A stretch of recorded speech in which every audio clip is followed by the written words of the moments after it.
Assalamualaikum warahmatullahi wabarakatuh. Perkenalkan, nama saya Diva Maris Hildan. Saya dari kelas 633A 11. NIM saya 632000577. Di sini saya ingin menjelaskan tentang dasar manajemen keuangan. Yang pertama-tama saya akan menjelaskan apa sih itu manajemen keuangan. Manajemen keuangan adalah membahas tentang bagaimana seorang manajer keuangan menggunakan seluruh sumber daya perusahaannya untuk mencari dana, mengelola dana, dan membagi dana dengan tujuan memberikan keuntungan bagi para pemegang saham dan keberlanjutan perusahaan tersebut. Manajemen keuangan memiliki 3 kegiatan yang utama, yaitu perolehan dana, penggunaan dana, dan pengelolaan aset atau bisa kita sebut aktiva. Selanjutnya ada perkembangan ilmu manajemen dan teori keuangan. Pada tahun 1960 sampai 1970, ilmu manajemen keuangan mengalami suatu perubahan pada sisi hutang dan modal sendiri yang berada di sisi kanan laporan neraca. Di sini manajemen keuangan memfokuskan pada penetapan kebijakan dan pengambilan keputusan berpengaruh terhadap nilai perusahaan dan kemakmuran para pemegang saham. Analisis tahun 1980-an meliputi: 1. Ada inflasi dan efek terhadap suku bunga. 2. Deregulasi lembaga-lembaga keuangan. 3. Peningkatan penggunaan komputer dalam analisis pembuatan putusan keuangan. Dan yang terakhir, semakin pentingnya pasar keuangan internasional. Dan pada tahun 1990-an fokusnya menjadi manajemen keuangan internasional. Perkembangan teori keuangan. Perkembangan teori keuangan sudah dikenal sejak 1900 atau bisa kita sebut sebagai abad 19, tetapi sampai di abad 21 teori keuangan ini tidak begitu pesat. Perkembangan tersebut merupakan penyempurnaan dan serta perluasan dari teori yang sudah ada. Berikut 8 teori manajemen keuangan, yaitu 1. Teori pasar modal efisien atau dalam bahasa Inggris efficient capital market theory. 2. Teori struktur modal, dalam bahasa Inggris capital structure theory. 3. Teori dividen atau dalam bahasa Inggris dividend theory. 4. Teori discount aliran cash flow discount theory. 5. Teori agensi agent theory. 6. Teori informasi asymmetric information theory. 7. Teori portfolio theory. 8. Teori option theory. Peranan manajemen keuangan. Peranan manajemen keuangan itu ada 3, yaitu 1. Manajemen keuangan harus tahu bagaimana memperoleh dana dan bagaimana menggunakan dana tersebut. 2. Manajer keuangan berkepentingan dalam penentuan jumlah aktiva yang layak dari investasi dan memilih sumber-sumber dana untuk membelanjai aktiva tersebut. Dan yang terakhir, manajer keuangan bisa memperoleh dana dari dalam maupun luar perusahaan. Contoh, sumber dari luar perusahaan berasal dari pasar modal, bisa berbentuk modal sendiri atau hutang. Fungsi manajemen keuangan. Pedoman bagi manajer perusahaan dalam melakukan setiap keputusan yang dilakukan, dan dengan memahami ilmunya secara baik, diharapkan pihak yang berada di marketing, produksi, personalia, dan keuangan mampu membuat keputusan yang bijaksana. Tujuan manajemen keuangan adalah memaksimumkan nilai perusahaan, menjaga stabilitas finansial dalam keadaan yang selalu terkendali, dan yang terakhir, memperkecil risiko perusahaan di masa sekarang dan yang akan datang.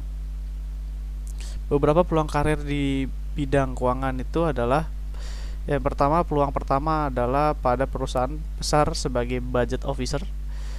Yang kedua, peluang kedua adalah sebagai manajer keuangan. Peluang ketiga adalah sebagai finance manager dan finance director utama pada multinational company.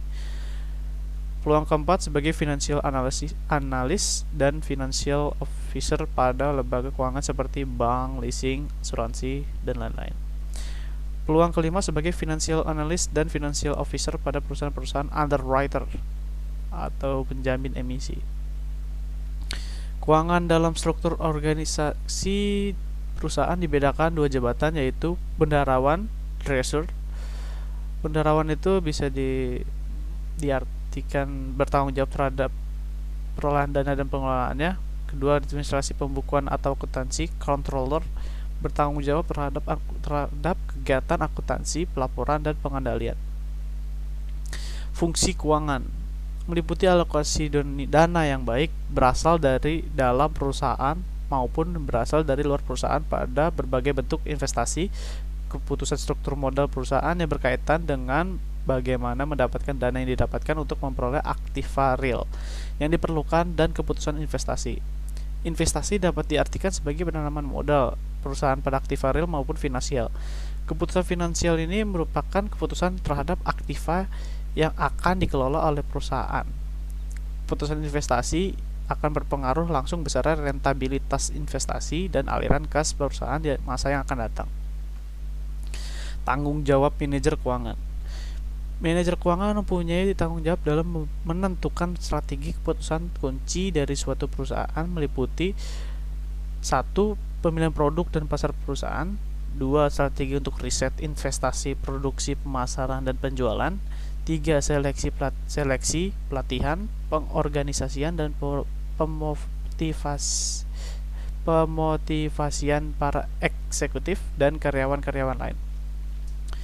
Perolehan dan keempat, perolehan dana dengan biaya yang rendah dan secara efisien. Kelima, penyesuaian hal-hal di atas jika lingkungan dan persaingan berubah. Peranan manajer keuangan ada 3, yaitu yang pertama, mengambil keputusan investasi atau pembelanjaan aktif atau dalam bahasa Inggrisnya investment decision. Kedua, mengambil keputusan pendanaan atau pembelanjaan pasif dalam bahasa Inggrisnya financing decision. Ketiga, mengambil keputusan dividen atau bisa disebut dalam bahasa Inggrisnya dividend decision. Keputusan manajemen keuangan ada 3. Yang pertama itu penganggaran modal, capital budgeting, proses perencanaan dan pengelolaan investasi jangka panjang sebuah perusahaan. Yang kedua, struktur modal, capital structure, kombinasi spesifik ekuitas dan utang jangka panjang yang digunakan perusahaan untuk mendanai operasinya. Dan yang ketiga, modal kerja, working capital asset, dan kewajiban jangka pendek yang dimiliki sebuah perusahaan. Tahapan dalam manajemen keuangan memiliki 3 tahapan penting. Tahapan yang pertama, tahapan perencanaan. Keuangan digunakan untuk memperkirakan kebutuhan keuangan di masa yang akan datang. Tahapan kedua, tahap pelaksanaan itu untuk memperoleh suatu perkiraan lebih akurat mengenai jumlah dan waktu dari kebutuhan dana perusahaan memerlukan suatu anggaran kas. Dan tahap terakhir, tahap penelitian untuk perencanaan dan juga merupakan alat bantu manajemen dalam mengarahkan suatu organisasi dalam posisi yang kuat atau lemah. Prinsip manajemen keuangan. Manajemen keuangan merupakan aktivitas yang dilakukan dan muncul dalam rangka menyehatkan keuangan perusahaan atau organisasi. Maka dari itu, perusahaan membutuhkan prinsip-prinsip untuk membuat sistem manajemen keuangan yang menjadi dasarnya.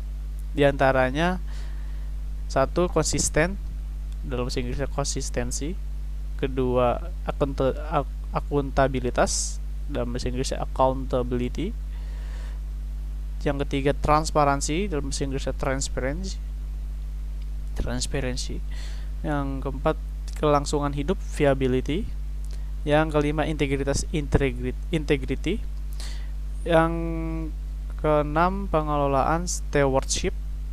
Dan yang terakhir, standar akuntansi, accounting standard. Sekian dari penjelasan saya. Maaf jika ada salah kata atau kata yang kurang berkenan. Kurang lebihnya mohon maaf. Wassalamualaikum warahmatullahi wabarakatuh.